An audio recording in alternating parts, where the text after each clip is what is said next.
Welcome to a Road Less Traveled podcast. I am your host, Hilary Haron, and today with us we have Esmerelda Soria. Please give me your official title. So I'm the Assemblywoman for District 27. Can you tell us what area you cover? So my district is very big. The southernmost western point of it is the city of Kalinga, going all the way to Santanella by Los Banos area, and then moving eastern into Delhi and into the city, down into the city of Fresno. Marks Avenue is kind of my eastern boundary. So it's a very large district. You have a lot of area to cover. Yeah. Probably takes up a lot of time, especially when you're in district. Yeah. How did you get to deciding this is what you wanted to do? How did you get on this road? Yeah, well, that's a really good question, and I'm grateful that I have an opportunity to share with you. So I started in my public service journey essentially right out of college. I went to UC Berkeley. I grew up in the city of Lindsay, and so a lot of kind of the purpose and the drive that has really taken me to where I'm at today comes from the family that I grew up in. Mm-hmm. My parents came here to this country from Mexico in the 1970s, like many immigrant families, right? And all immigrant families that even established this country with the wanting to achieve that American dream. And so they instilled in us hard work, getting our education, and then never forgetting where we came from and giving back. And so those were just some of the fundamental things that I always carried with me. And so as a kind of first generation, my parents were farm workers growing up. I was very motivated to have a different life, not to do the hard work that they did. And so I went to UC Berkeley. And so that's where I spent about 5 years. I got to do lots of different things, internships. I even went to Washington, D.C. And during my time in Berkeley, I guess developed an awareness of that there were things that I could do personally to empower myself to be able to advocate on behalf of my community.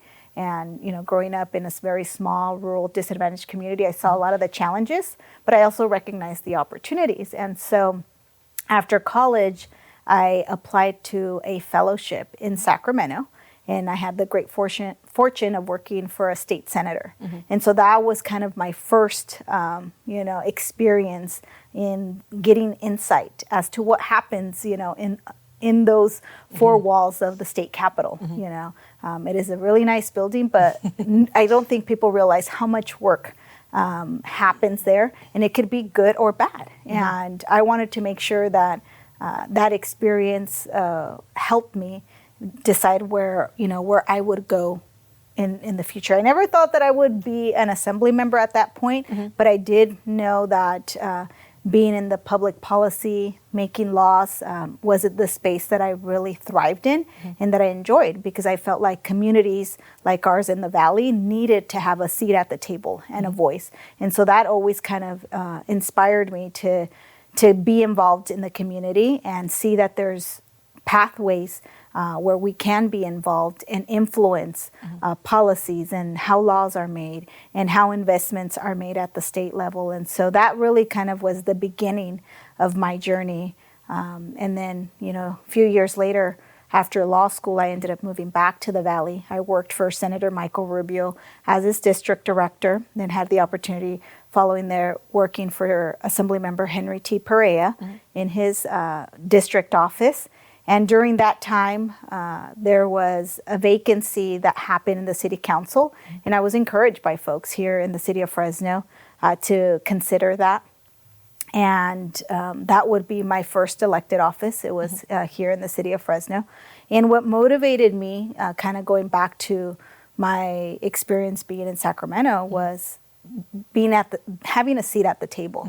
And at the city council at that time, there were no women. There were no women on the council, and I always felt that the women's perspective was very critical to the policy discussions that, related to what the city was doing, the investments it's making in the community.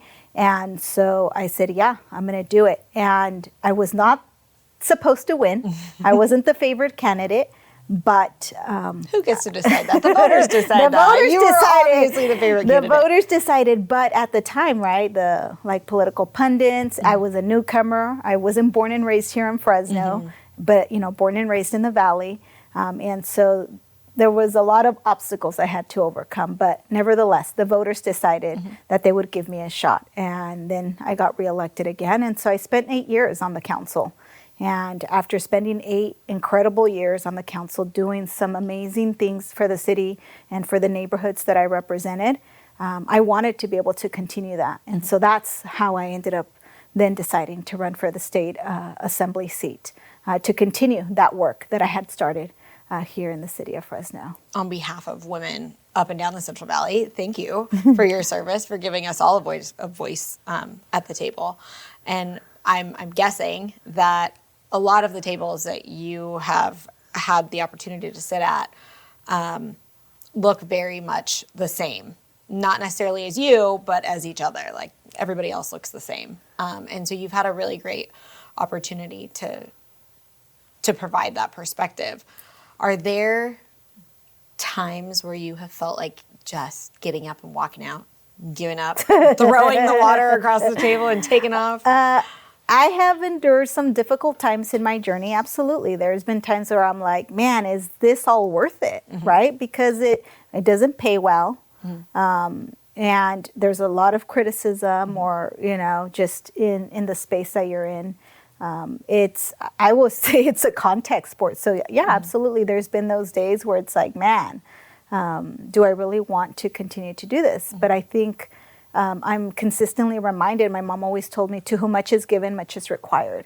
And I do feel that even though I didn't grow up in a well-off family, that much has been given to me in terms of opportunity, and that I need to continue to be able to provide that to other people in our community. And also, when I think about my role as a leader in the community, I want to make sure that there's young girls that say, hey, if Esmeralda got elected, I know that I can do it too. Because a lot of times, I always say, sometimes you can't be what you can't see. And so for me, that has always been important as part of my journey, to make sure that there are other women coming behind me and that I can inspire young little girls that will one day say, I want to be like her. I want to be able to sit at that council seat. I want to go to the state assembly. I want to be the next president of the United States. Your mother sounds like a very wise woman, and she has clearly given all of that wisdom directly to you. When it comes, you were talking about the next generation and coming up and, wanting to encourage more women to come into that space. Do you have opportunities often to mentor other people who maybe want to take that path? Or do you hear often women saying, I want to take that path? Or do you kind of have to encourage them to get involved? I'm big on mentorship and taking, women that are interested, like under my wing, because I think that we owe it to the next generation to ensure that we don't just do our work, but that we're making sure that there's a continuation of the work that we start. So that's always been important for me. When it comes to running for office, I will tell you, it's really hard to get women to run. And what is interesting, and no, the thing is, I think there's like data that shows that women have to be asked like dozens of times to do something in terms of leadership. And it's not just for elected office, but for elected office, similarly, women, it takes women a lot longer to think about whether they want to do it, or whether they're qualified to do it, which is so interesting. That was, a thing that I contemplated too. But when I think about my education and my experience and what I can bring to the table, and I think about, people that I served with, I was like, man, I'm way more educated, and I'm like, why is it that I consistently doubt that I have the ability to do it when there are maybe my male counterparts never think about that. They're just like, hey, I'm going to do it. And I'm like, oh, I don't know if I'm smart enough or if I'm ready or if it's the right time. And so there's a lot of considerations that I feel women go through before making the decision. And that's why you don't see still, like even in the city council today, there is one woman, and I'm glad that there was a woman that took my spot. 100%. Yeah, but there's never been more than one woman on the city council in the history of the city at a time. And there's only been 8 women elected in office in the city of Fresno on that council. Do you know the age of the city? When was the city? Over 100 years. Yeah. So when we think about that, right, there's a lot of work to do to ensure that locally there are more women saying, hey, I can do it. I'm ready to take, this role. But it is, there are a lot of sacrifices and challenges that come with running for office. I will say that I'm very proud that in the state of California, at the state level, we are beginning to see more parity. This year, we celebrated that women represent 40% of the state Senate and the Assembly, which is phenomenal. That's incredible. Both Democrats and Republicans were 40%. We have a Democratic Legislative Caucus, and we are very proud that it is the largest women's caucus in the history of California. That's awesome. So, that's how we begin to kind of change the trend and to get parity.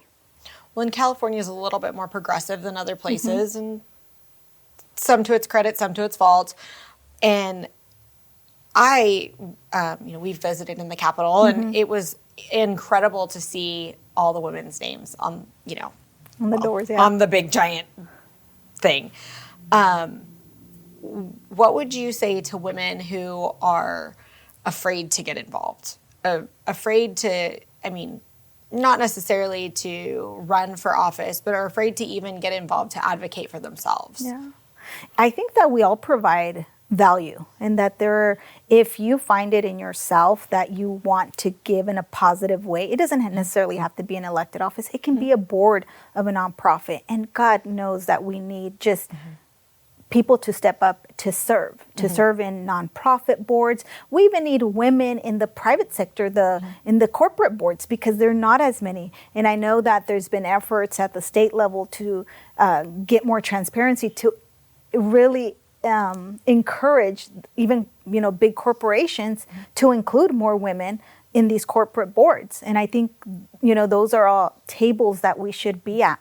And so I encourage folks to, if you know of someone that is on a board or even in elected office, like, reach out to them. And people get flattered when you reach out to them and say, like, you want to know like how they got there, how to do it.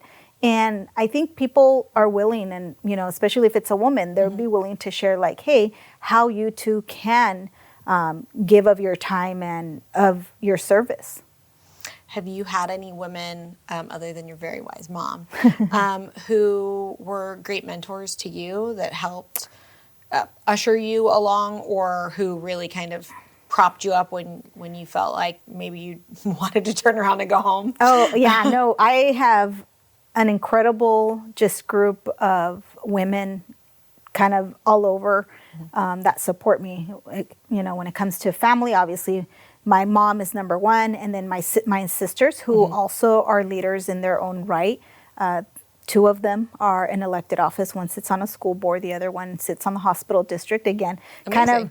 kind of going back to what my mom taught us, right? Never forgetting where we came from and giving back.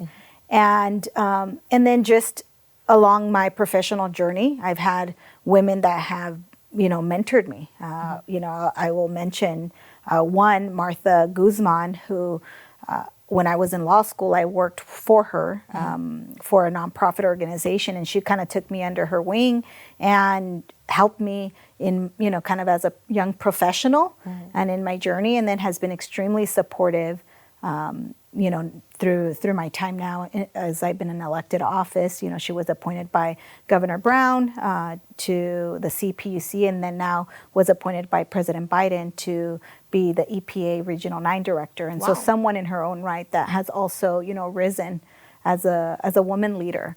And so, but she, was someone that kind of took me under her wing during my time as a young professional. But there's just been, for me, a whole host of women that I've been able to lean on that have supported me as I went through my different election cycles. And some of them are connected to, I did a leadership program right before I got elected. It's called HOPE, and this is a leadership program focused on Latinas. And so out of that cohort, it was like 20-some Latinas from all over the state of California. I can call any one of them at any given time when, there's issues that I have or need support, and they're incredible women. That are just there to, support. I think it's important for us to lean in and know, when to lean in. 100%. To those support systems. I mean, speaking of leaning in, you literally read my mind. I was going to ask you if there were any programs or things that you've gone through at the state level or personal level, education level, where you kind of found a very supportive group, or you found something that just felt like you clicked, that helped you along. Some people find it in like their master's program, and there's the California Women Lead programs, and some of them feel a little bit alienating, and some of them feel a little bit great. So that was going to be my next question. Yeah. Well, I did do that leadership program. That was like right before I decided to run, which for me was what I needed to push me, right? And say like, okay, I am ready and I am capable of doing it. So I'm grateful to them. I'm still very connected to the organization.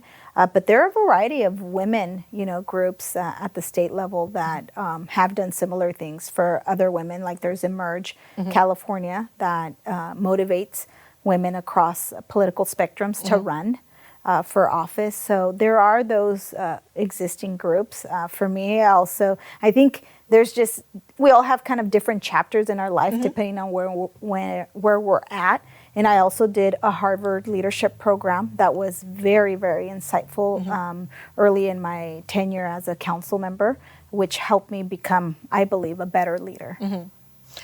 That in those programs, it almost seems like your peer group starts to change, and peer mentorship. Has that been something that you've experienced, or has it been more vertical to the things that have really encouraged you to step forward? Has it? I think it's been a little bit of both. I have my peers that are a great support system, and then there are folks that are much more wiser and have much more experience than I do that I definitely look up to, both men and women that have been in my life very instrumental in guiding me in this leadership journey that I've experienced. What do you do when you get tired? Oh man, I do love to sleep. No, but that is a constant. This is, I will say, a 24/7 job. It's always constant, for me at least, the way that I serve. It's like I'm constantly thinking of, okay, what else can I do to help? Yeah. But what do? I try to enjoy the company of my husband. We all try. Yeah. Take time. What we like to do together, and we've learned to enjoy golfing together, which is awesome. I'm like, I never thought that I would like golfing, but it's actually really relaxing and just a fun, sport to forget about everything, especially if it's on a nice course and on a nice, day. It can definitely just be a good way to relax. And even when you're tired, you're not really tired. It disengages your brain kind of and engages it in something else. Yeah, which is really hard to do, it really for me. is hard to do. Well, if to turn myself off. 100%. Your heart is so much in it, and for these roles and representing especially such a large district as your heart should be in it. And in order to keep up that work that you do so well, there has to be things that you do to disengage, to recharge yourself. Yeah. Nobody does anything good for anybody else running on empty. Yeah. Oh, yeah, that is very true, which is why just even during the holidays, I took about a week off right before Thanksgiving because that was important, for me. I've made it a tradition to spend time with my family and take that week off where there's no work. And that was really good. That's an imperative point because I think as women, we get into this weird grind where we're I have to do all the invisible labor that women do, and then I also have to do it just as good, do work just as good as the boys, do it just as hard, do it just as often, and or even harder. yeah, or even harder because Like, then I have to excel. Yeah. How do you combat your internal competitor, like your how do you tell your girl inside, all right, just chill, we're gonna get there. We don't have to light everything on fire yet. We're going to just go one step at a time. Yeah, no, that's a struggle, but it's trying to, get balanced. And my husband tries to help, because he knows, when I'm in that space. And so he's very good at identifying when he needs to kind of, give me that pep talk and be like, you're going to be fine. Like, the earth is not going to shatter, and it's incredible to have a partner that's supportive. So I feel very, very blessed. That's fantastic to hear. And I think being a woman in a male-dominated industry, or in your case in government that is male-dominated, not only by numbers but by decision makers and the basis that decisions are even made on, it can feel very isolating. So having a support group that isn't just your partner, but those other support groups that you've talked about, like family and friends and cohorts and leadership programs, is so super important. Is there a place that you have gone to try to find support or to find others in a similar situation that really hasn't worked out, that you've had to be like, this doesn't feel right, I'm going to have to go? And you don't have to be specific about the place, just... I think that there's been instances in my journey where I have felt like, maybe this is not the place. Absolutely. You encounter those because, again, you speak to the fact that politics is still very heavily dominated by men. And so sometimes it's hard to break that. I do feel like now in the legislature that's changed a bit because, as I mentioned, there's more women. And so now I feel like there's more people to talk to, like other women that may be experiencing the same challenges that I am, and we can relate. When I was on the council, very different story. There were no women. And so it was really, really tough, because there is when I was on the council, there's still a bro factor. And it is very hard to kind of break that bro factor. How do you navigate that? How do you keep tough. Showing up every day? You just have to. You have to show up, ready to work hard. And I would even argue work even harder than them to get at least what they get. You know what I mean? And so that's always been a challenge. But what motivates me is that, hey, I have a seat at the table and I'm equally as capable and as deserving to have, a voice and the ability to advocate on behalf of the people that I represent. I love that perspective and that strength. So I hope that, whoever's listening or watching can draw on that, because really sometimes it's so discouraging, as you well know. How would you encourage... At what point would you encourage people to get involved? And not even just women, like age-wise. Do you think that it's something that people should be exposing their kids to, like the political arena, just to kind of understand how it works, because it seems very complex? Yeah, no, I think it's important for folks to be involved at every age. I think being involved in sports is good. It helps you learn how to work with people. And I don't think, like, sometimes even parents think about it, but when I think about and reflect back in my life, I'm like, man, I did a lot of things that required me to work as a team. And I've taken those skills to help me in the spaces that I've navigated. But I do believe, I'm a strong believer of leadership development at a very young age. That's why when I was on the council, I actually had a young council members program. I wanted to give young kids in high school the opportunity to learn about local government. And so actually, that's similarly, cool. we just launched our program for the state capitol, and I will be starting the program. We're doing selection of applicants in the next few weeks. but our program is the Young Legislators Program for Assembly District 27. And so cool. we're selecting students from high school to be able to learn about state government, how it all works, and even beyond, what we do at the Capitol, how it's all connected with our everyday life, which people fail to realize. Everything we see and touch, there's some kind of regulation, there's something connected to government. Some weird rule about it. Right? Because you have been intimately involved in the role that that you've had.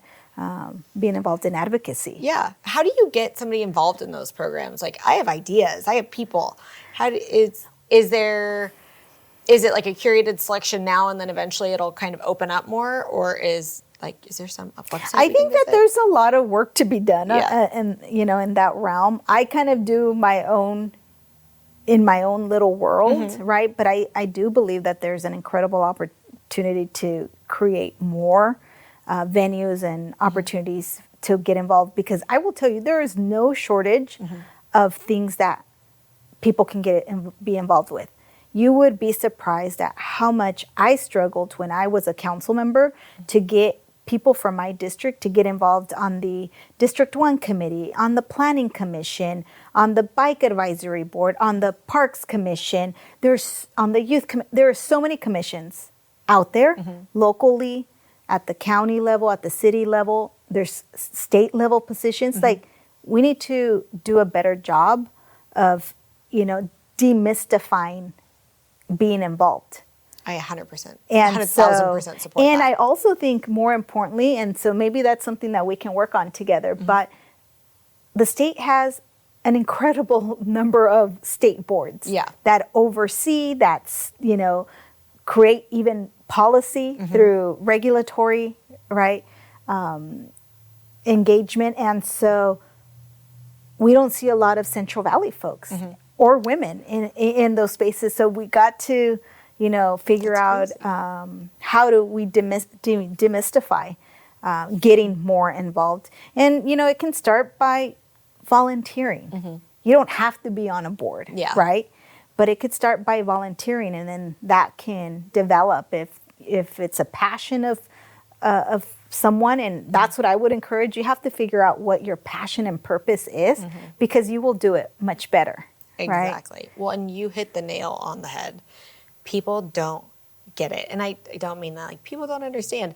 People don't understand. What they don't understand is how all of the things that happen in the Capitol or even outside of the Capitol relating to the Capitol are related to the things that we deal with every single moment of our lives. Everything. And by just getting involved, contacting the offices of their representatives, they're a lot more accessible, I think, than people realize. How do we encourage specifically more women to reach out and be like, hey, I have an issue. Can you help me? No, and I think it's incumbent upon elected officials. That's why I like to do a lot of community events. We always participate in resource booths because we want to be accessible to the community and let them know, men and women alike, that they can contact us. And if they have an issue with the state agency, because people don't even know that they can call our office, say they have an issue with DMV or an issue with the unemployment agency, right? Any Department of Insurance, if they're trying to get a business license at the state level or whatnot, they can call our office and we can help them navigate through sometimes what is a really big bureaucracy, right? For kind of the average ordinary person. It's like a wet ball of yarn, trying to pick through it. Yeah, so we try to do, our best to be out in the community so that they know that they can call us. We have constituent services, and we directly engage these agencies that sometimes are very hard to reach to be able to address some of the challenges that our local constituents have. That's really good to know. Some of those things I didn't even think, you could reach out to a representative for. Yeah. That you just fell into the abyss. So if you have any issues, feel free to call us. Right. Well, thank you. Sometimes it's it's a challenge anyway. Your career has been challenging, not challenging for you, but challenging from a perspective that you are literally paving a way. You are not taking a road less traveled. You are literally paving a new road. I just kind of go back to what other things do you do that help keep you energized? Do you like to travel? Yeah, I do like to travel a bit. As was mentioning before the show, that I did do some travel earlier this year, went to Mexico City. I don't get to travel as much as I would like to, just because, the job is a lot of work and the district demands a lot of me.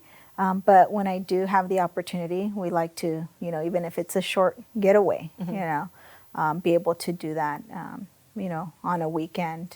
But I did go to Mexico City, as I shared earlier, which was my first time. And what an incredible city that if people have not visited and want to see what a big metropolitan city is, of 26 million people, phenomenal food. And it's not just Mexican food. There's all kinds of different cuisines, great shopping, great art, music. It's just an awesome place to visit. I've never heard anything bad about Mexico City, and so now I'm considering it for a vacation. Yeah. I think that would be amazing. I haven't been yet. So, yeah, it's a good trip. You can't cover everything in a few days, so... But, doing a visit, I think, would be amazing. Well, and it's in close proximity to like ruins and other things. Oh, that you yeah. can kind of There's get to so and many explore. day trips that can be done. Yeah, so it's really cool. I have to look into that. Yeah. What would you say to other women looking to get on this same path as you? If they are, please call me. Well, please call me. No, I think that, we need to be confident in the fact that we have the ability to be in elected office, to have a seat at the table, because that's what we need. We need to be at the table to be able to be part of the discussions that are happening, that are shaping literally every single day the future of the city, the future of the county, the future of the state of California, and I would argue also the future of, our entire country. And so if we want to be able to shape that, we should want to get involved. And I think that you have to surround yourself with people that support you, and you can't pay attention to those folks that say, oh, maybe you're too young. Oh, well, are you sure you have a family? Because I have heard, I don't have small babies, but I have heard other women get told, like, what are you going to do with your kids? Well, hello, what about the partner? Right. There's somebody else who's responsible for these kids too? You would be surprised, but people still to this day, right? Who's watching your kids? Yeah. What do you mean? Nobody. They're with their dad. He's a parent. Right? And so I think that women can't get caught up in that, right? You have to be confident in the fact that if you feel like that's your calling, that you have something to give, that you should seek out mentorship from people that maybe have been there. Don't be shy to ask someone, hey, how did you get there? How did you do it? Because I would be very surprised if they wouldn't be willing to share. I think most people would be willing to give a piece of advice. And then, start getting involved in your community in something that you're passionate about. Because when you're passionate, I think that especially if you decide to run for office, it makes a total difference in the way that you speak about the issues that you care about. And so, and I would encourage, people to do leadership training. There's a lot of leadership, even here locally, right? There's like Leadership Fresno. That's a good, network here locally too. There's like the Hope program that I mentioned that I participated. There's Emerge also that is open to all women of all different backgrounds. And so, seeking those kind of leadership training programs, because we're never too young or too old to do those types of, programs, to be able to learn and grow.